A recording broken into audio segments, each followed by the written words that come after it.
Bom, pessoal, a gente vai fazer agora a aula, aqui é a aula 3, tá? Deixa eu até apagar aqui, porque é a aula 2, cadê a aula 3, aula remota número 3. Assunto novo, né? Sobre raciocínio lógico. E isso não cai não, despenca em concurso, despenca em vestibular. E muitos professores não gostam de trabalhar isso, mas a gente tem que trabalhar. É interessante, é muito importante para vocês usarem depois para fazer concursos, como eu falei para vocês, vestibulares, e no Enem também cai, tá? Então vamos lá, um assunto bastante interessante. Raciocínio lógico, tá? Trabalha o cérebro, né? Você vai ficar é, entendido das coisas que acontecem, e quando a gente usa esse assunto, a gente vai observar que a gente tem que conhecer algumas informações. Quais são as informações? Saber o que é proposição. A gente vai trabalhar a lógica sequencial, a lógica de argumentos e entre outros. Primeira coisa que a gente vai observar é o que é uma proposição. Trata-se de uma declaração que você vai fazer para qualquer pessoa ou qualquer coisa. Você vai declarar alguma coisa. Mesmo que ela seja verdadeira ou falsa, ela vai ser uma declaração. Por exemplo, a árvore é azul. Pode ser azul, mas pode ser mentira. É uma declaração? É. Você está falando que a árvore é azul. É uma declaração. Eu posso também falar que a escada não é preta. É uma declaração? É. Ela é verdade ou mentira? Não sei como é declaração. Então, isso é uma proposição. A gente vai usar, saber o que significa uma sentença e como é que a gente consegue saber se ela é uma proposição declarativa através de uma identificação fácil. Você se lembra de português? Aqui a gente vai trabalhar português junto com matemática. Porque o que é um sujeito? É aquele responsável, né? É o responsável principal do texto. E o verbo é o que aquele sujeito vai fazer. Né? Então vamos dar um exemplo aqui para você identificar. O Brasil fica na América. Veja que Brasil é o sujeito, é a parte principal do texto. Fica é o verbo, né? O Brasil fica na América. Isso é uma afirmação, isso é uma declaração. É verdade ou é mentira? Ah, professor, é verdade, o Brasil fica na América, é verdade. Então, logo, a gente vai considerar que essa informação é uma proposição, beleza? Proposição, então a gente vai trabalhar sempre com proposição para trabalhar com raciocínio lógico. Se não for proposição, não trabalhamos no raciocínio lógico. Veja esse outro exemplo. Cuba é o país da Europa. Cuba é o país da Europa? Pessoal, não existe isso, não é mentira. Pessoal, mas isso é uma declaração? É. Está falando Cuba, sujeito, esse é um verbo, tá, né? Então a gente vai observar que é uma afirmação falsa, porém é uma proposição, tá? A gente sabe que é uma proposição. Então, a gente vai observar e ter cuidados com algumas sentenças que não são declarativas. Se ela não for declarativa, ela não vai ser uma proposição. Exemplo: qual é o seu nome? Eu tenho alguma afirmação aí, pessoal? Não tenho. Tem alguma declaração quando eu pergunto qual é o seu nome? Não, é uma pergunta. Então, toda pergunta não pode trabalhar, não é uma proposição. Outra coisa, uma exclamação. Bom dia, boa tarde, venha cá. Isso é o quê? Isso é uma declaração? Não, isso é uma ordem. Compre isso aqui. Isso é o quê? Isso é uma proposição? Não, isso é uma ordem, uma exclamação. Então, a gente não pode, né? A gente não pode usar como proposição como as palavras imperativas. Faça o seu trabalho corretamente. Ele está mandando, faça o seu trabalho. Isso é alguma afirmação, galera? Faça o seu trabalho corretamente. É uma ordem. Tá mandando, está imperando sobre a pessoa. Então, não tem como ter proposições quando forem imperativas. E sentenças abertas, por exemplo, é declarativa, porém é vaga. Por exemplo, ele vai passar. Ele vai passar no quê, pelo amor de Deus? Tem que falar o quê? Tem que ter um fim, um início e um fim. Não pode ser uma coisa bem vaga. Ele está. Ele está onde? Ele consegue. Consegue o quê? Entendeu? Então, a gente não pode deixar as sentenças abertas porque elas também não são, é, elas não têm teor de falso ou verdadeiro. Ele está. Ele vai estar onde? Entendeu? Então a gente não sabe se colocar ele está estudando. Quem é ele? Entendeu? Ele também, essa questão de ele, sentença aberta, a gente pode colocar ele está estudando. Quem é ele? Tem tantas pessoas que a gente pode representar como ele.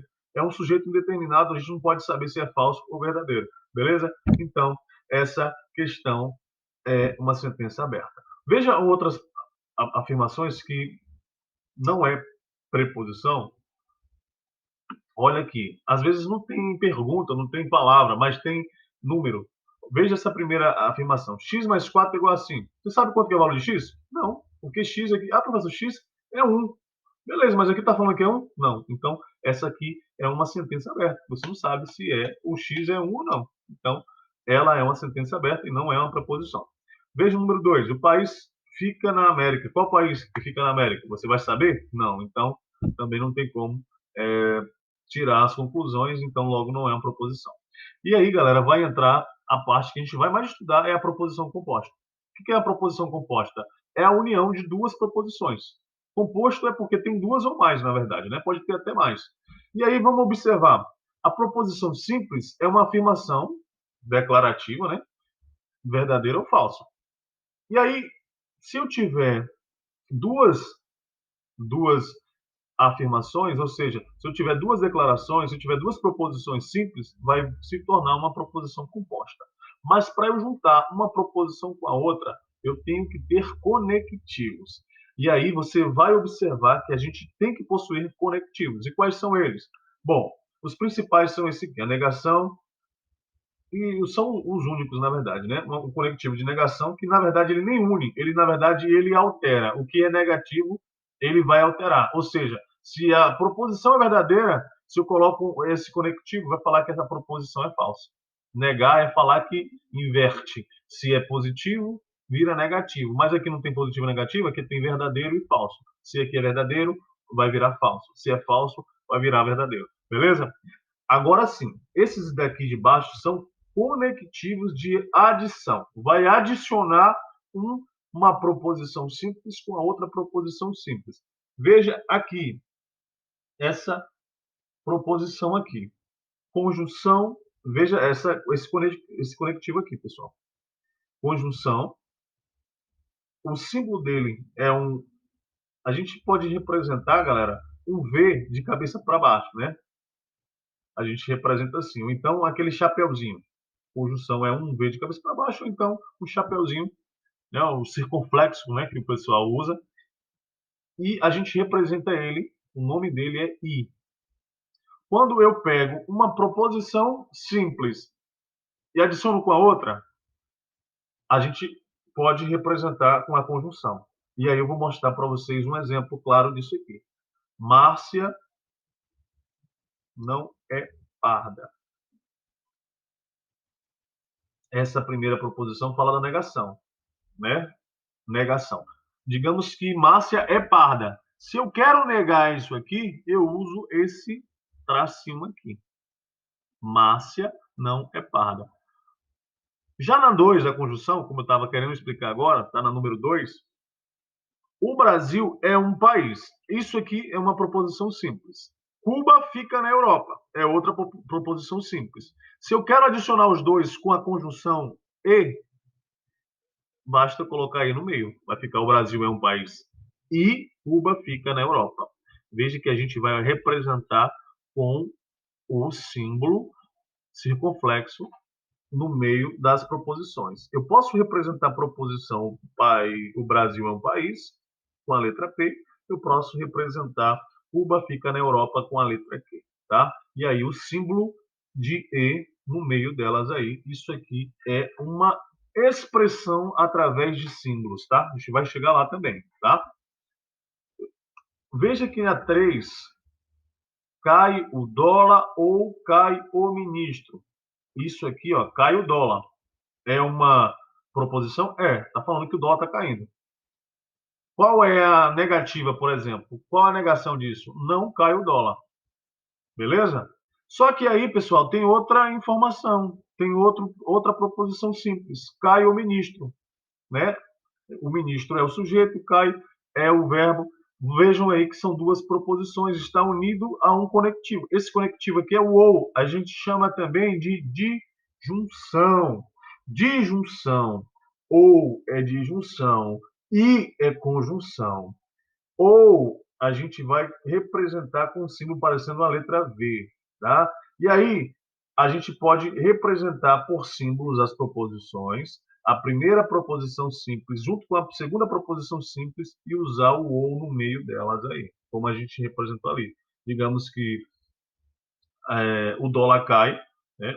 Tá falando que cai o dólar é a letra P e a letra Q cai o ministro. A gente vai usar o símbolo ou, então a gente vai usar a disjunção cai o dólar ou cai o ministro, beleza? Então essa é a representação do símbolo aí, usando o exemplo da disjunção. Professor, tem outro ainda? Tem sim, tem a da condicional, galera. O que é condicional?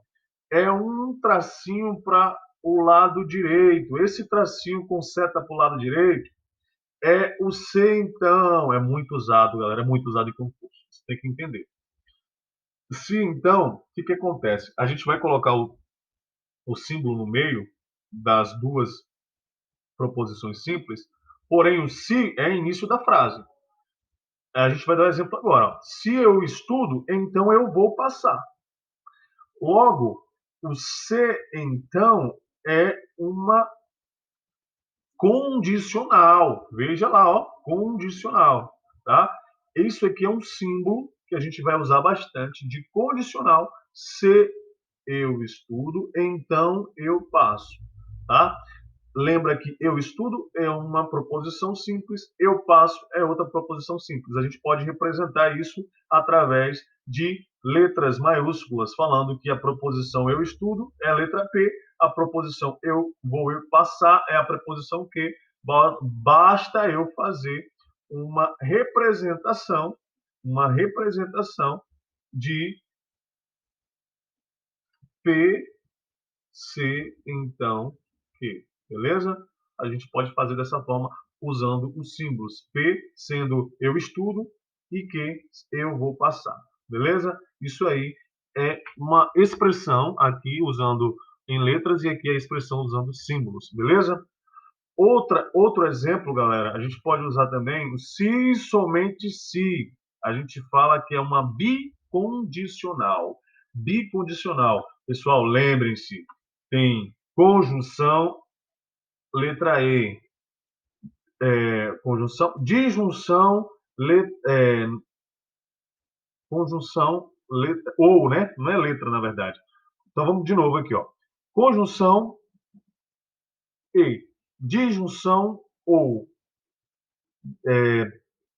condicional, se então. E aí tem o se somente se, que é a bicondicional. Veja aqui embaixo, bicondicional, a setinha está dos dois lados, esquerda e direita. E aí, galera, você vai colocar no meio. Veja aqui, ó, passarei no concurso. Se, vírgula, e somente se, estudei. Então, veja que essa aqui, se somente se, é uma bicondicional. E ela vai ficar no meio e tem um símbolo de tracinho, tanto para a esquerda quanto para a direita, seta para a esquerda e direita ao mesmo tempo. E no final tem uma disjunção exclusiva, ou cai o dólar, ou cai o ministro. A gente usa um traço na letra V embaixo para representar isso, beleza? Então, estão aí os conectivos mais importantes, na verdade, são eles aí, 1, 2, 3, 4, 5 e 6 da negação. Então, são esses 6 conectivos aí que vocês precisam entender, porque agora a gente vai fazer exercício. Vou fazer uma questão só da número 1 e vou fazer as últimas aqui, a número 7. 1 e 7, tá bom? Vamos lá. Há duas proposições no seguinte conjunto de sentença. Aí tem o seguinte conjunto. O BB é o Banco do Brasil, tá, galera? Foi criado em 1980. Ah, professor, não sei. Aí você vai fazer uma pesquisa lá. Você vai olhar na internet. que ano o Banco do Brasil foi criado. Se foi criado em 1980, ele é verdadeiro? Precisa fazer isso, pessoal? A pergunta é: eu preciso fazer a pesquisa? Não precisa não, tá, pessoal? Estou brincando. Não precisa fazer não precisa fazer a pesquisa porque ele não está perguntando se é verdadeiro ou falso. Ele está perguntando se tem proposições. O número um aqui é proposição? É, porque está informando que foi criado. Pode ser mentira, pode ser verdade. Bebê é o sujeito, foi, foi, foi criado, na verdade, é o verbo.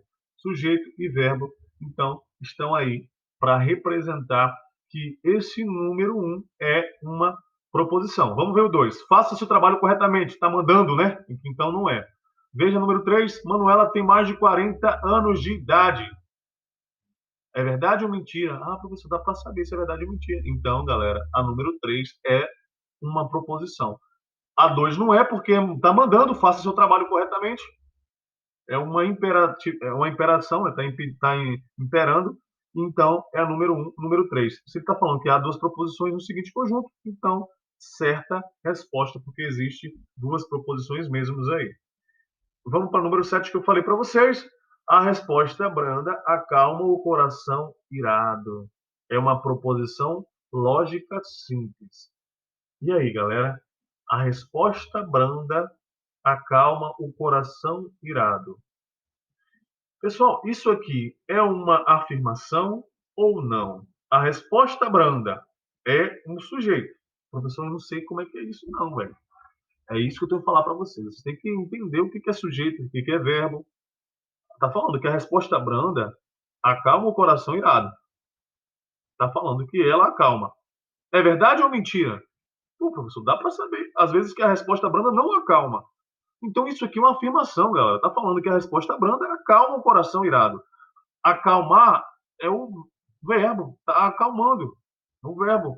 Ou seja, esse é o sujeito e esse é o verbo. É uma proposição lógica simples? X, sim, é uma proposição lógica simples, beleza? Então, boa atividade, é só marcar e aí você vai colocar por quê, beleza? Onde está o sujeito e onde está o verbo. Parecendo português, mas é matemática. Daqui a pouco você vai usar mais números, isso aí, vai usar símbolos e conectivos, tá bom? Grande abraço, até a próxima aula.